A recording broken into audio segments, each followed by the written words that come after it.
Water plain water, it was cold, plain सादा, नहीं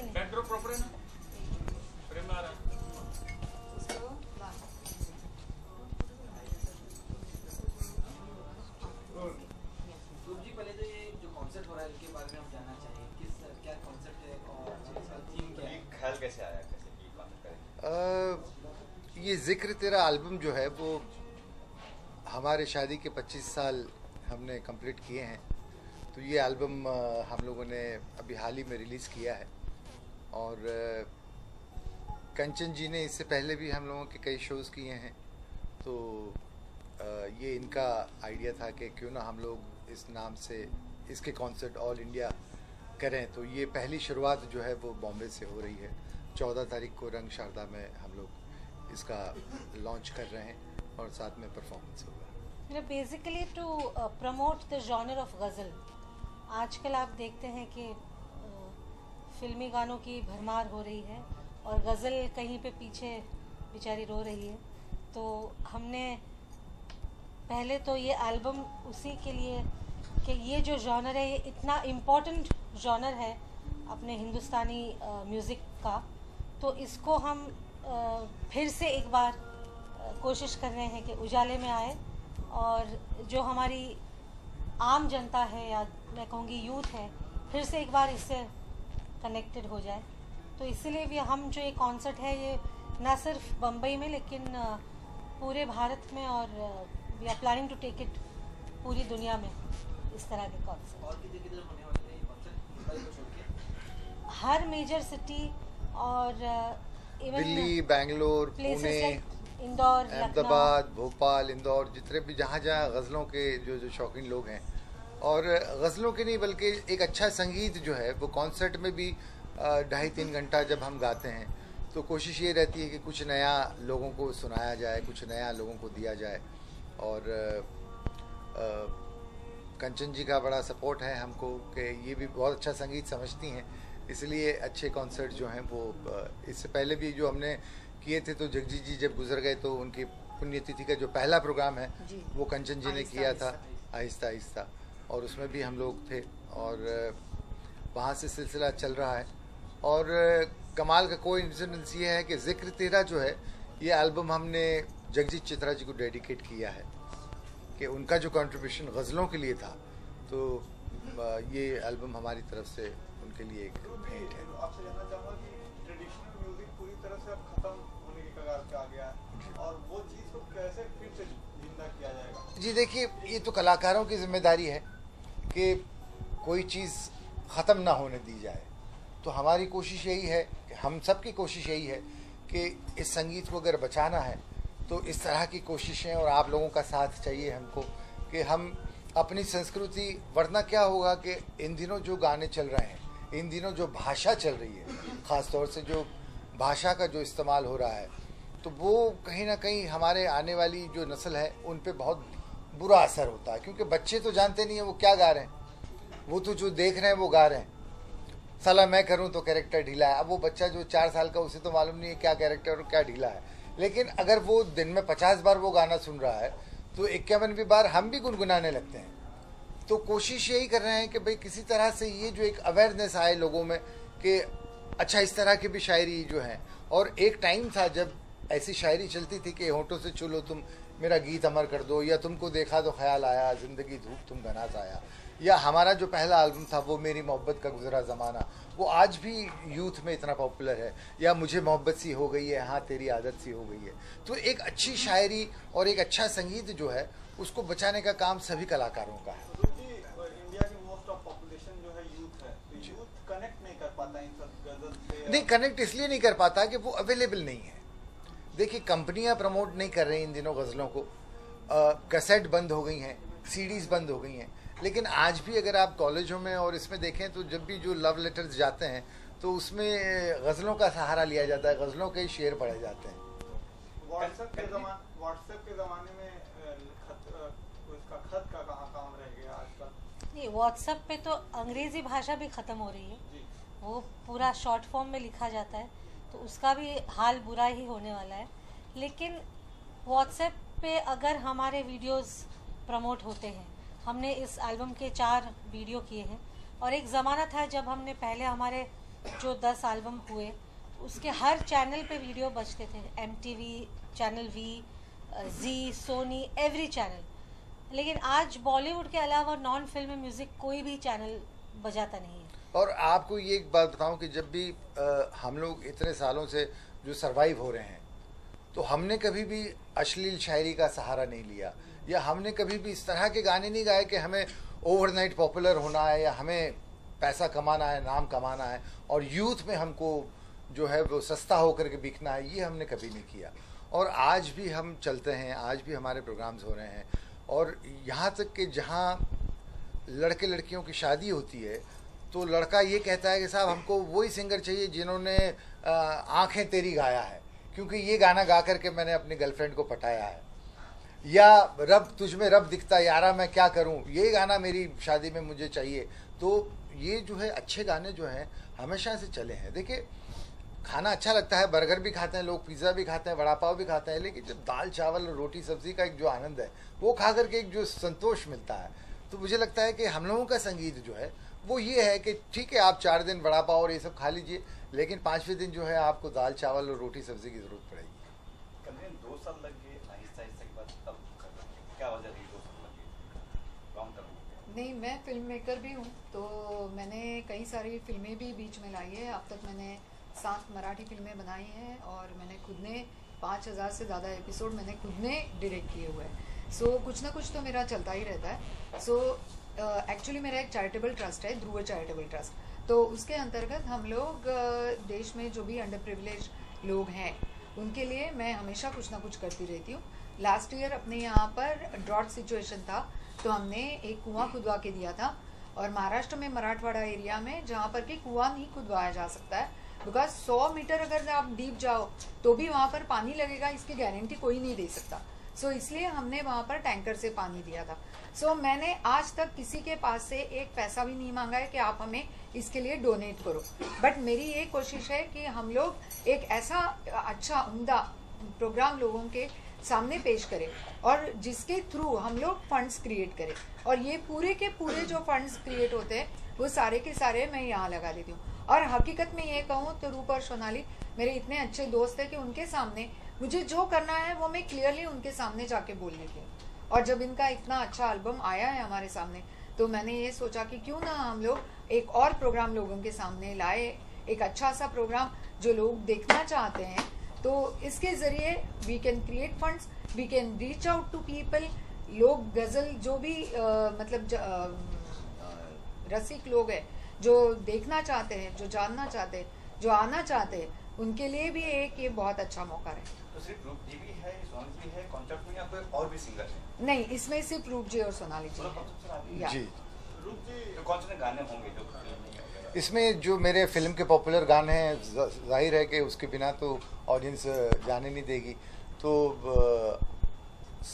इसमें बॉर्डर के दोनों गाने हैं, फिर अनवर का जो मेरा गाना है मौला मेरे मौला, मौला मेरे मौला जो है वो देखिए उसमें आपको बताऊं कि आज YouTube पे हाईएस्ट व्यूअरशिप उस गाने की है, करीब 2 करोड़ और 20 लाख के ऊपर आज तक वो गाना चल रहा है। हालांकि फिल्म नहीं चली, फिल्म उस ज़माने में नहीं चली, लेकिन वो गाना अपने आप में जो अच्छी चीज़ होती है वो अपने आप चलती है। तो अनवर का गाना है मौला मेरे मौला, फिर रब ने बना दी जोड़ी है, उसके बाद वीर ज़ारा है, अग्निपथ है, लंदन ड्रीम्स हैं, और बॉर्डर का है ऑफकोर्स, सरफरोश है।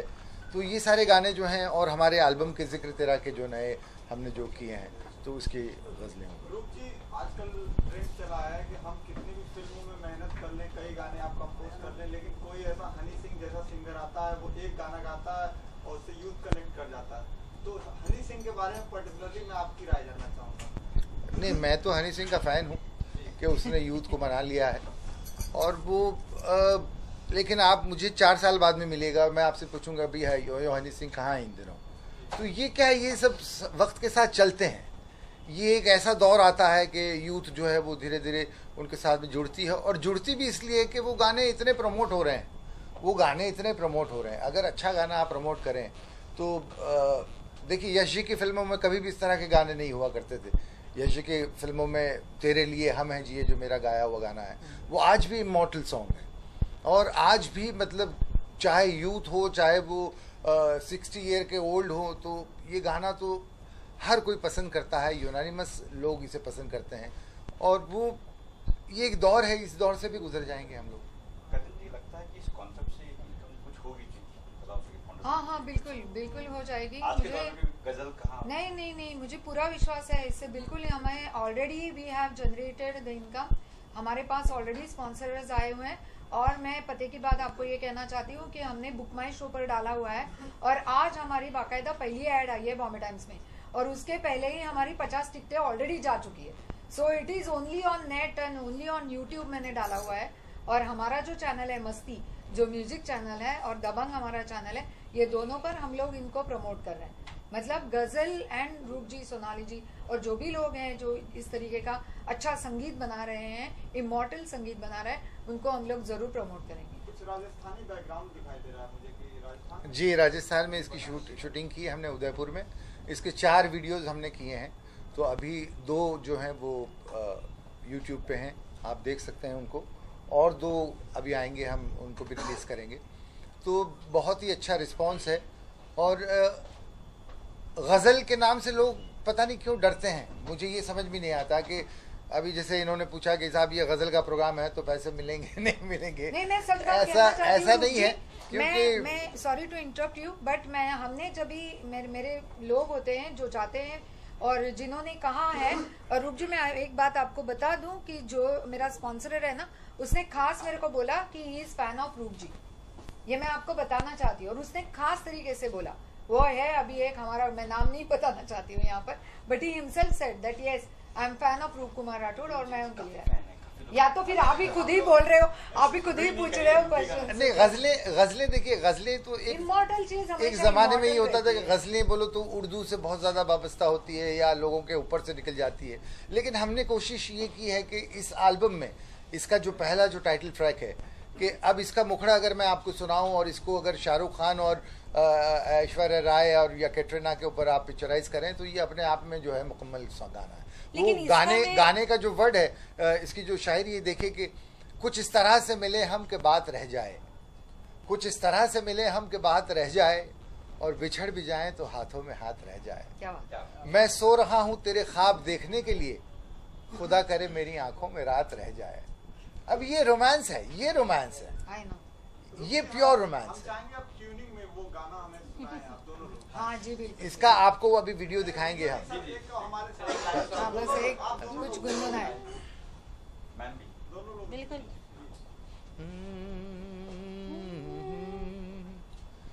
कुछ इस तरह से मिले हम के बात रह जाए, बिछड़ भी जाए तो हाथों में हाथ रह जाए,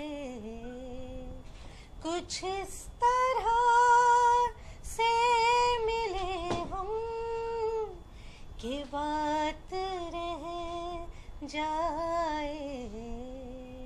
क्या बात, क्या बात। ये मुखड़ा है इसका। मैं आपसे एक बड़ी इम्पोर्टेंट बात कहना चाहती हूँ कि आज के ज़माने में अब हिंदुस्तान में वो वक्त आ गया है कि जब कोई जॉनर नहीं चलेगा, मतलब कि या गज़ल हो या ठुमरी हो या फिल्मी गीत हो, सूफ़ी हो, लेकिन अब एक आर्टिस्ट चलेगा। एक आर्टिस्ट का नाम, उसके नाम से लोग आते हैं, ना ही सिर्फ कि आप क्या गाने वाले हैं, लेकिन एक आर्टिस्ट को लोग प्यार करते हैं। और हम बड़े खुशकिस्मत हैं कि अब जो 25 साल हमारी जर्नी के पूरे हुए हैं, ना ही सिर्फ एक कपल के तौर पर, लेकिन हमने गाना भी साथ ही में शुरू किया। 25 साल हमारे गाने की जर्नी को भी अभी कंप्लीट हुए हैं।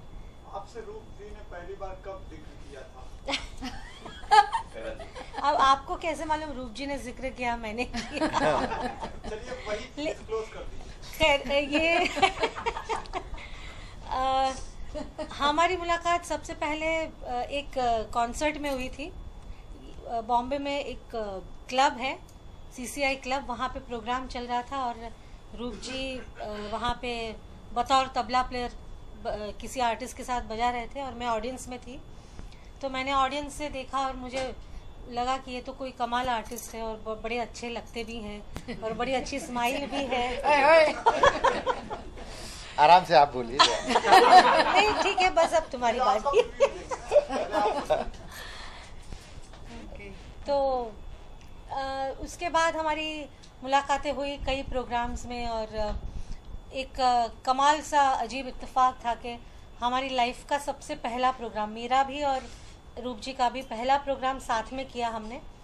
तब हमारी दोस्ती भी नहीं थी, हम थोड़ा सा जानते थे एक दूसरे को, लेकिन एक गुजरात के ऑर्गेनाइज़र थे, इवेंट ऑर्गेनाइज़र, उन्होंने मुझे कहा कि भाई आपको मैं गवाना चाहता हूँ सूरत और बड़ौदा में गज़ल, क्योंकि उन दिनों गज़ल अपने उरूज पर थी, तो आपको मैं गज़ल गवाना चाहता हूँ और आपके साथ और एक नए कलाकार को इंट्रोड्यूस करूँगा, रूप कुमार राठौड़।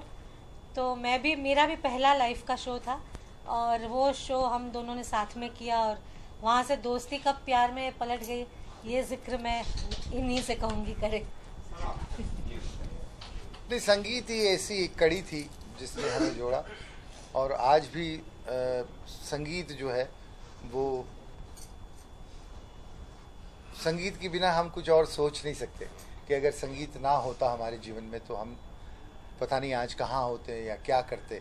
तो ये कहते हैं ना कि रब ने बना दी जोड़ी। एक बात कहना चाहती हूँ, जब मैं इनके घर पर पहले गई थी ना, इन्होंने कहा ना संगीत के सिवा कुछ सोच नहीं सकते। इनके घर पर एक पैरट है, he is a very different sort of a parrot, बहुत कलरफुल है, बहुत ही ज्यादा कलरफुल है, अलग अलग रंग है। और पता नहीं हम लोग इनके साथ बात करते हुए बैठे थे और वहां से सुनाई दिया सारे गा मा पा। कौन बोला सारे गा मा पा यहाँ पर? तो उन्होंने कहा वो पैरट जो है वो भी बोलता है, इनके घर के पैरट्स भी सारे गा मा पा बोलते हैं। नहीं, शायद आप लोगों ने किस्सा सुना हो, बहुत पुराना किस्सा है हिस्ट्री का, कि अब्दुल करीम खान साहब थे, बहुत बड़े गायक थे किराना घराने के, उनके पास एक डॉग था और वो कुत्ते से उन्होंने सारे गा मा पा धा नी सा गवा दिया था। तो उससे इंस्पिरेशन लेके जो पुरानी HMV का जो ये जो ग्रामोफोन ये था वो उनका सिंबल एक डॉग था। तो रूप जी ने गलत कहा, उनका बहुत बड़ा पैशन है वाइल्ड लाइफ का और बहुत जल्दी आप मीडिया भी ये रूप देखेगी, ये मैं अभी डिस्क्लोज नहीं करूंगी, लेकिन अगले आने वाले 1-2 महीने में आप नया रूप जी का देखने वाले। हम जानना चाहेंगे कि टारगेट ऑडियंस आपका कौन है, मेनली यूथ है या मिडिल एज? देखिए, आपने अभी जैसे कहा संगीत के हर चाहत, हाँ, एक आपने कहा कि जैसे गजल के लिए यूथ नहीं आ रही है, तो मैं ये कहना चाहती हूँ कि जब भी मैं ऑडियंस को देखती हूँ, लास्ट टाइम भी हमने प्रोग्राम किया था, वैसे आप देखो तो 30 to 45-50 तक के लोग जरूर ज्यादा होते हैं, बट उसके बावजूद यंगस्टर भी आते हैं। और पर्टिकुलरली दिस प्रोग्राम, इसमें हम लोग गजल के साथ साथ जो रूप जी के कॉम्पोजिशंस है फिल्मों के, वो भी वहाँ पेश करने वाले हैं। सो जब मैं सोचती हूँ संगीत के लिए, तो मुझे ऐसे लगता है कि हम डिवाइड करते हैं कि ये यो हनी सिंह है, ये रूप जी है, ये है, ऐसा नहीं है। संगीत एक संगीत है और वो मतलब sometimes it is soothing, sometimes वो आपके बॉडी में कुछ ऐसे रिदम भर देता है कि आपको नाचने को मन करता है। बट बेसिक सुर है वो योयो के लिए भी साथ ही है, बेसिक सुर जो है वो गजल के लिए भी साथ ही है। बहुत बहुत शुक्रिया। Good, great. हाँ, स्टिल वालों के लिए अभी स्टिल ले लेते फटाफट।